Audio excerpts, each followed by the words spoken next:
You know, I came to the realization a few weeks ago that just about all my life, I have not really known my truth. And isn't that crazy at my age that I haven't really known my truth?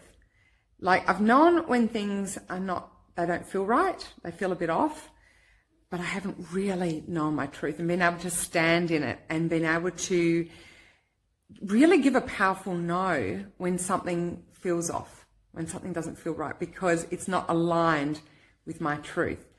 And so I've had to do a lot of work this year on working out who I am, essentially, which is hard work, really hard work.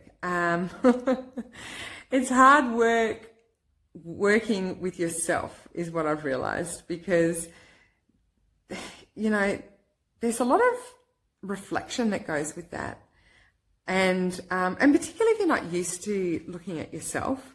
I grew up in a household where it was all about, you know, survival and getting on with things, and there was no self-awareness there. And I was raised essentially mostly by my mum, because my dad was out working in the farm a lot of the time, most of the time. And my mum was emotionally absent, completely emotionally absent, like the opposite to emotionally aware. And it wasn't her fault. She grew up in a household, a massive household, where there was no time for self-awareness and working out where everyone stood and what their truths were. And so I've come to the realization that I'm at this age and I'm only now working out what my truths really are, what I stand for, and how to give a powerful no as a result of that. And a powerful no to me is being able to draw a line in the sand.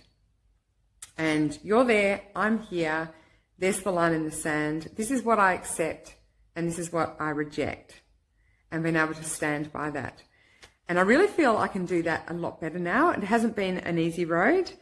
You know, using that powerful no muscle takes time and it takes a lot of practice.